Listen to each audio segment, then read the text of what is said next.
if heaven is the ultimate promise, a realm of perfection and eternal communion, then what is hell?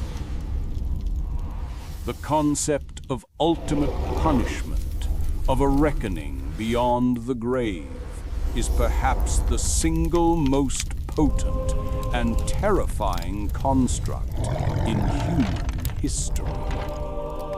It is a universal shadow cast by the light of morality, a dark mirror reflecting our deepest fears of judgment, pain, and isolation.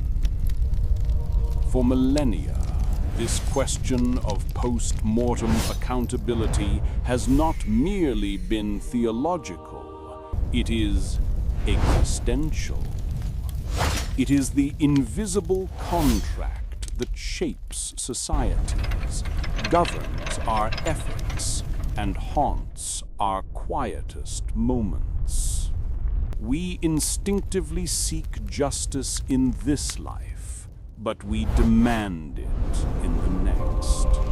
And that demand gives rise to places of reckoning, places called hell. Yet, the nature of this final destination is anything but uniform.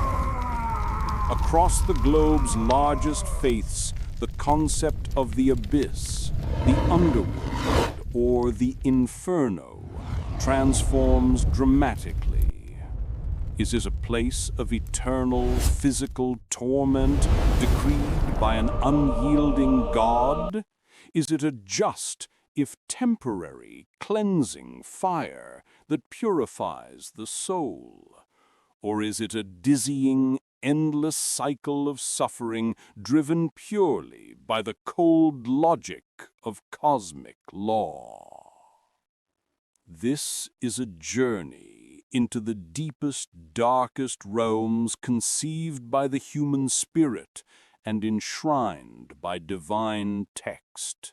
We will dissect the terrifying architectures of the afterlife across three immense traditions: Christianity, with its focus on eternal separation; Islam, emphasizing meticulous, immediate justice; and the Dharmic faiths, Hinduism and Buddhism, where the fear is not in eternity, but in the terrifying temporary mechanism of cosmic rebirth. Our goal is not to judge any single doctrine, but to compare these visions of the abyss, to understand the nature of the fear they inspire, and ultimately to ask the unanswerable question. For billions of people, hell is defined by the Christian tradition, an eternal, unyielding separation from the presence of God. It is a place of perpetual torment, often depicted with unquenchable fire, screaming souls, and demonic overseers. But the Christian concept of hell, as we understand it today, is a complex tapestry woven over centuries from varied threads of early Jewish belief, Greek philosophy, and scriptural evolution. 1. The historical evolution, from Sheol to Gehenna. The earliest Jewish texts, the Old Testament, contained the concept of Sheol, a shadow realm, a common resting place for all the dead, regardless of moral standing.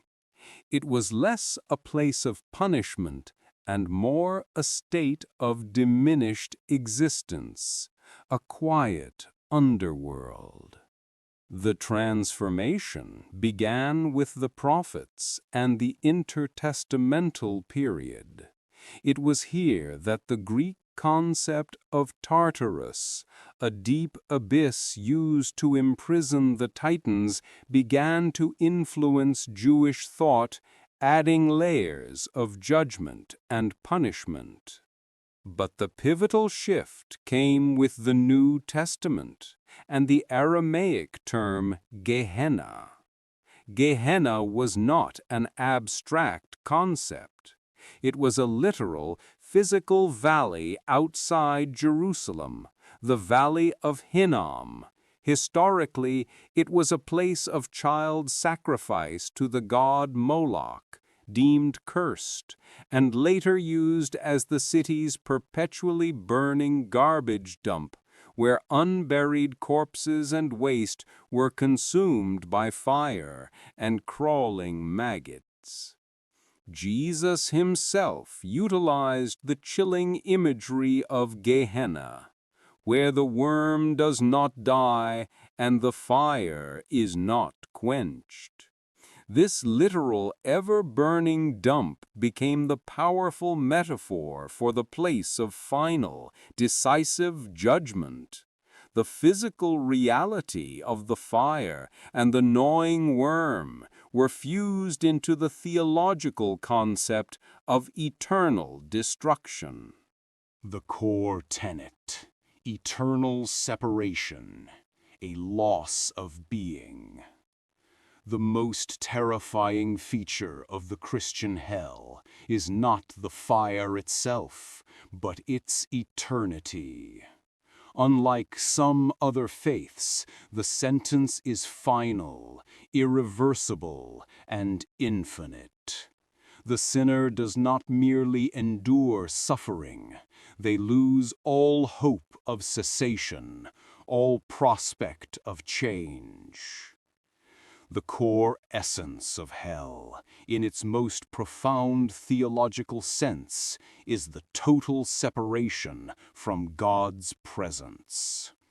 The punishment is the ultimate, final withdrawal of the divine light.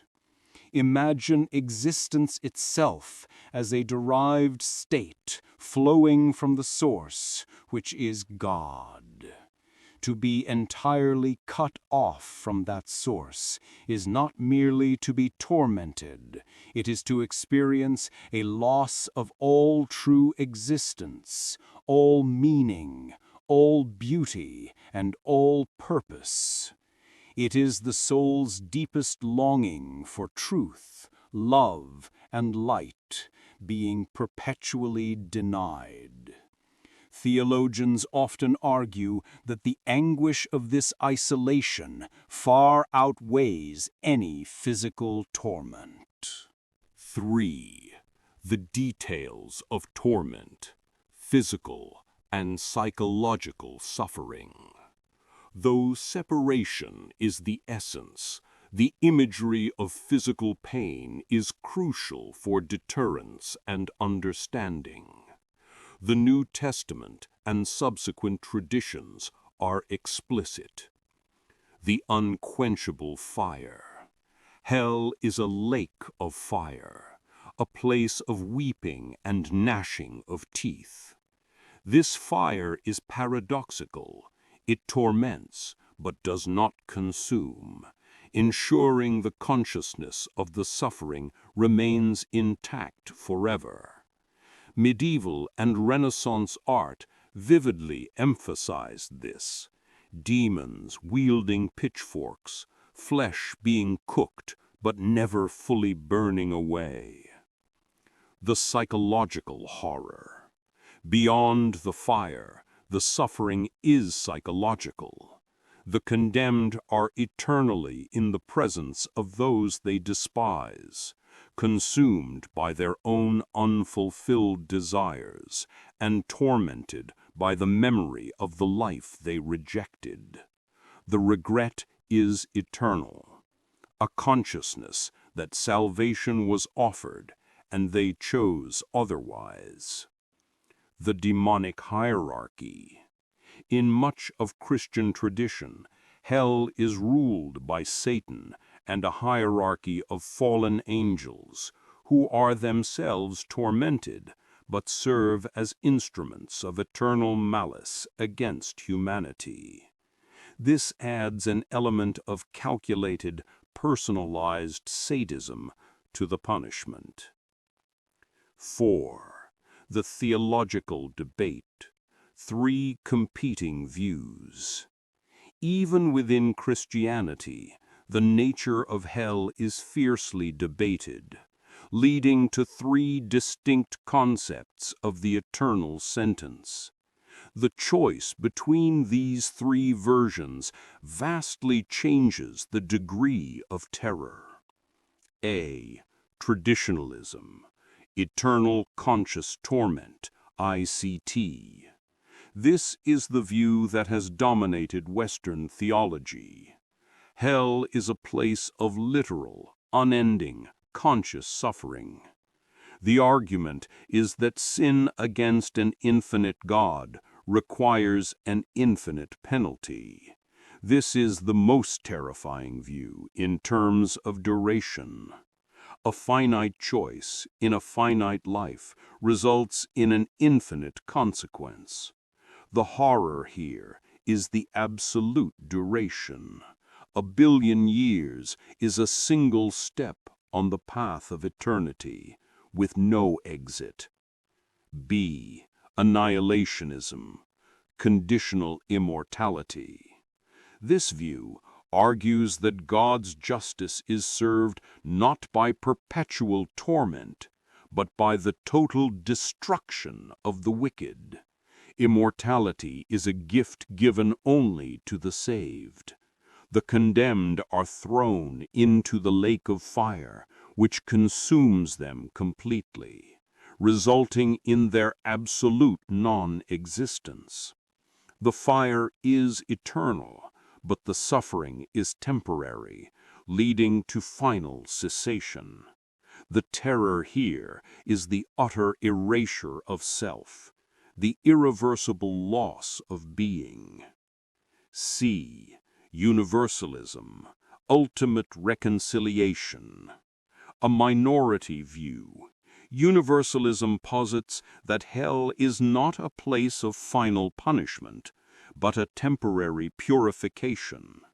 Since God is love and omnipotent, His love will ultimately prevail, and all creation will eventually be reconciled to Him.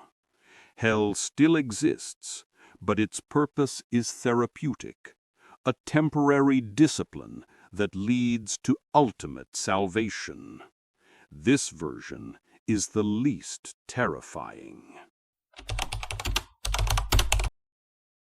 The Islamic concept of the afterlife, dominated by the terrifying reality of Jahanam, often translated as hellfire, is defined by 2 key elements: intense physical torment and absolute proportionate justice. Jahanam is a reality whose terror is described with a physical detail that surpasses many other traditions. Jahanam, a living entity. The concept of Jahanam in the Quran and Hadith is not merely a location, but a living, breathing entity, a monstrous creation with its own consciousness and 7 specific gates, levels. It is the final destination for those who reject the clear signs of God, Allah, and His Prophet, Muhammad. The severity of Jahanam is rooted in the perfection of divine justice. Unlike Christian concepts, where forgiveness is often emphasized, Islam stresses the balance, the exact measure of a person's deeds against their intentions. The day of judgment is an immediate, precise reckoning. The 7 gates of fire. Jahanam is said to have 7 levels or gates, each designated for a specific type of sinner, increasing in intensity as one descends. Jahanam, the lowest and most intense level, reserved for the hypocrites, those who pretended to believe but did not. This speaks to the immense gravity of deception in Islam. Al-Hutama, the crusher, associated with those who hoard wealth and mock others. Al-Sayir, the blazing fire. Al-Sakar, the scorching fire. These gates signify a tiered, meticulous system of punishment, perfectly tailored to the sin committed. The physical reality of Jahanam is one of unimaginable heat. The Prophet Muhammad described the fire of Jahanam as being 70 times hotter than the fire of this world. 3. The details of physical torment and humiliation. The punishments in Jahanam are described in agonizing detail, focusing on sensory deprivation and physical degradation. The changing skin. The Quran explicitly states that as the skin of the damned is utterly burned away, God will replace it with new skin, so they may continue to taste the penalty. This eliminates the possibility of physical acclimation or oblivion, ensuring pain is constantly renewed. Food and drink of horror. The damned are given food that offers no nourishment, but instead causes immense internal pain. Zakum, a tree whose fruit resembles the heads of devils. Eating it causes the stomach to boil like molten brass, tearing the body apart from the inside. Ghislin, the foul, pus-like discharge from the bodies of other condemned souls, offered as drink. Hamim, or boiling water. Water so hot that it shreds the intestines as it is consumed. The description emphasizes the internal suffering, the corruption of the body's fundamental needs. Garments of fire and lead. The clothing of the inhabitants of Jahanam is described as being made of fire, pitch, and molten brass, sealing their fate and amplifying the heat. The crucial distinction, eternal versus temporary punishment. Here lies a major difference that complicates the terror of Jahanam. Islamic theology dictates 2 classes of sinners: non-believers or kafir. For those who knowingly rejected Allah's truth, the punishment in Jahanam is indeed eternal, or khalud. Like the Christian concept, this is a final and irreversible sentence of infinite duration. Sinful believers, or Muslims, Muslims who committed sins but maintained faith, will be subjected to the torments of Jahanam, but the punishment is temporary. Once their sins are cleansed and they have been purified by the fire, they will eventually be allowed to enter paradise. This temporary nature of suffering for believers instills a different kind of fear, the terror of immediate, imperishable consequence. A Muslim fears the process of purification, the sheer, agonizing heat and humiliation, more than the eternal cessation. The possibility of escaping, however, gives a conditional end to the terror. 5. The terror of humiliation. Beyond the physical fire, a unique horror in Jahanam is the extreme degree of humiliation, khizi. The condemned are subjected to the scorn of the angels and the mocking realization that their arrogance and self-sufficiency on earth have led to absolute, undignified degradation. They are made to wear their sins like chains, their faces blackened, and their pleas for mercy are utterly rejected. This focus on shame adds a deep psychological element to the Islamic concept of damnation.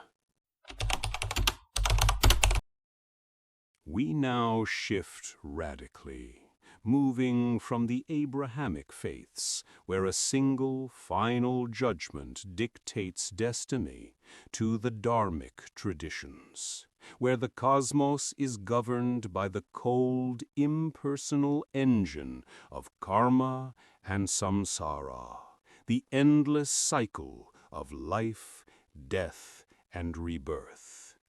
In Hinduism, hell is known as Naraka.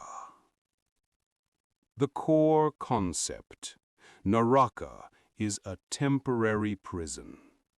The foundational difference is crucial. Naraka is not eternal. It is a temporary holding area, a cosmic prison where the soul, Atman, pays off specific debts incurred by karma, action. Once the karmic debt is expiated, the soul leaves Naraka and is reborn, continuing the cycle of life, death, and rebirth. The system is defined by absolute, self-regulating justice. God does not send the soul to Naraka. The soul's own actions drag it there. The process is administered by Yama, the god of death, who meticulously weighs deeds and assigns the appropriate hell realm. The architecture of suffering, 28 Naraka realms. Hindu texts such as the Vishnu Purana and the Bhagavatam Purana describe 28 distinct named realms of Naraka, each precisely tailored to a specific sin. This multiplicity of hells signifies the precision of cosmic law. The punishments are not arbitrary, but an amplification of the suffering the person inflicted on others. Raurava, the dreadful, for those who tormented others. Here the condemned are tormented by savage animals called rurus, which resemble monstrous serpents. Maharaurava, the great dreadful, for those who stole the property of others and denied them necessities. The condemned are eaten alive by rurus, whose fury knows no bounds. Kumbhipaka, the pot of cooking, reserved for those who cook and eat meat from living animals. The sinner is boiled alive in massive pots of oil by the servants of Yama. Andakupa, the well of darkness, for those who harm others by poisoning or violence. The condemned are constantly assaulted by beasts, reptiles, and birds in absolute darkness without respite. Tamisra, darkness, for those who unjustly take away a man's wife or property. The condemned are bound by Yama's servants and relentlessly beaten until they fall unconscious, only to wake up and endure the beating again. The horror of the cycle. The terror of Naraka is not its finality, but its relentless, cyclical nature. There is no escape from the law of karma. The fear of the Hindu is twofold: the agony of paying the debt. The temporary suffering in one of the 28 hells is horrific and detailed. The descriptions of being boiled, eaten, and shredded are designed to instill a profound moral aversion to sin. The fear of rebirth is the greater psychological horror, that even after paying the debt in Naraka, the soul is merely reborn into the endless, painful cycle of samsara.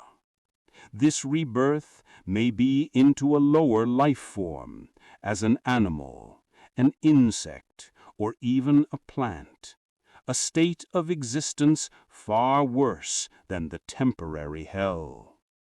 The only true escape is moksha, liberation from samsara. The Hindu hell highlights the terrifying prospect of a cosmic machine that never runs down, perpetually recycling suffering until the soul achieves ultimate, perfect knowledge. Buddhism, stemming from the same Dharmic root as Hinduism, shares the core concepts of karma and samsara, but refines the vision of hell, known as Niraya or Narakas.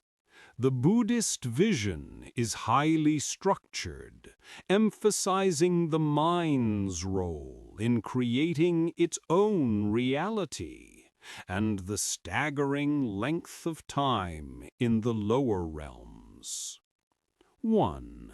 The core concept, a state of mind. In the strictest sense of Buddhist philosophy, there is no eternal soul, Atman, to be saved or damned. There is only a stream of consciousness being continually reborn.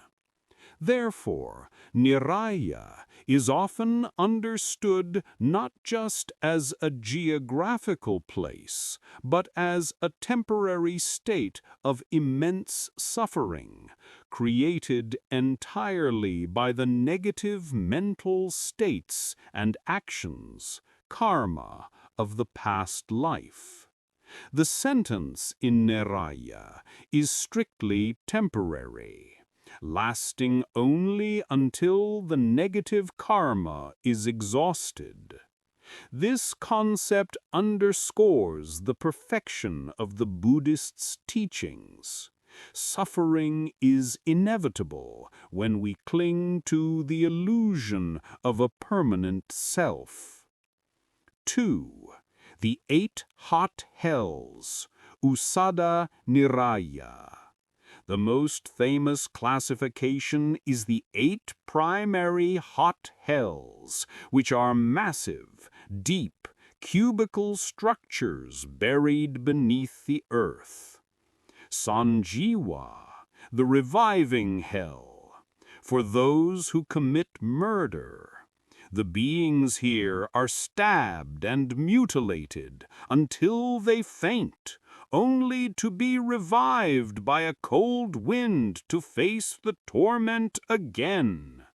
The horror is the constant cycle of death and resurrection within the hell itself. Kalasutta, the black line hell, for those who are hostile or abuse elders. The victims are marked with black lines by Yama's servants, and then methodically sawed apart along those lines. Samghata, the crushing hell, for those who harm animals. Immense iron mountains crash together, crushing the victims into a bloody pulp, before receding only to crush them again. Mahatapana, the great burning hell, for those who taught false doctrine. The victims are impaled on white-hot iron spikes. Avicii, the uninterrupted hell, the lowest and most intense of the hot hells. This is reserved for the most heinous crimes, such as killing one's parents or an arahant, enlightened being. The suffering is so intense, immediate, and uninterrupted that there is no space between the agonies, a state of continuous mental and physical trauma. 3. The 8 cold hells. A unique feature of Buddhist cosmology is the existence of the cold hells, reserved for those who committed crimes of indifference, neglect, or cruelty in cold blood. These hells are places of absolute, unbearable cold, often located deep within frozen mountains. Arbuda, the blistering hell. The cold causes the skin to crack and blister. Atata, the chattering hell. The sound of the condemned's teeth chattering from the cold gives this hell its name. Upala, the blue lotus hell. The intense cold turns the flesh blue and causes it to fall off in chunks, resembling the petals of a blue lotus. Mahapadma, the great red lotus hell. The victim's body is frozen solid and then violently ripped open, like the unfolding petals of a massive red lotus, exposing the brain and internal organs to the cold. 4. The terror of unfathomable time. While the suffering in Niraya is temporary, the duration is the true source of terror, known as kalpa. The Buddhist texts use analogies to convey time spans that dwarf the entire existence of the universe. One famous analogy involves a massive, solid iron box, 1 cubic yojana, miles in size. A celestial being brushes the box with a fine piece of silk once every 100 years. The time it takes for the silk to completely wear away the box is only 1 day in the lowest cold hell. The full term in Avicii, the worst hell, is an entire intermediate kalpa. A time span so immense it is measured not in years, but in the unfolding and collapse of entire world systems. The terror here is not eternal in the Abrahamic sense, but it is functionally eternal to the mind of the condemned. A human lifetime is less than a moment in the lowest Niraya. The sheer, unimaginable duration of the suffering makes the temporary nature irrelevant to the immediate experience. We have traversed the theological abyss, exploring the four most potent visions of ultimate punishment. Now we must synthesize their terror to see which one casts the longest, coldest shadow over the human soul. The core difference is the fundamental nature of the sentence: eternity versus functionally eternal temporality. The case for eternal terror: Christianity and Islam. For many, the fear of eternity is the supreme terror. The knowledge that a million years from now the fire will still be scorching, the separation still absolute, is psychologically unbearable. The horror of the Christian hell is the irreversible loss of God's love, the finality that negates any hope for change, no matter how long the universe endures. The case for intense immediate terror: Islam. The Islamic Jahanam adds a terrifying physical intensity, a visceral reality to the torment.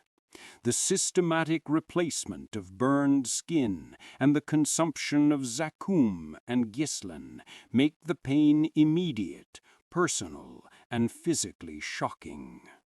It is the terror of the absolute breakdown of the body, continuously rebuilt for renewed suffering. The case for functionally eternal terror: Buddhism. The Buddhist Niraya presents a more subtle yet profound terror. By making the punishment a result of impersonal cosmic law, it removes the possibility of mercy or appeal. It is a logical machine that runs until the debt is paid. The immense, unfathomable duration of the kalpas makes the temporary nature psychologically meaningless. The horror is being trapped in a time that moves so slowly, eternity feels like a moment. The final verdict: while the detailed, visceral agony of Jahanam and the calculated, temporary pain of Naraka are terrifying, the most profound terror is rooted in the duration. The Christian and Islamic vision of eternal punishment for the damned stands as the ultimate psychological horror. If suffering is truly infinite, then no amount of pain in a temporary hell, no matter how intense, can compete. However, the Buddhist concept of the Avicii hell, lasting for an entire intermediate kalpa, a time span that sees the universe collapse and reform multiple times, presents a duration that is functionally eternal to the finite mind, all without the possibility of divine mercy. It is the cold, terrifying finality of cosmic indifference. Ultimately, the scariest version of hell is the one that most perfectly reflects our own deepest fears. If you fear absolute separation from love and ultimate finality, the Christian traditional hell wins. If you fear precise, visceral, and unyielding justice, Jahanam is the victor. But if you fear the cold, inescapable trap of time, with no God to appeal to, trapped by your own actions in a cycle that makes the entire universe seem fleeting, then the Buddhist Avicii hell is perhaps the most intellectually and cosmically terrifying abyss the human mind has ever conceived.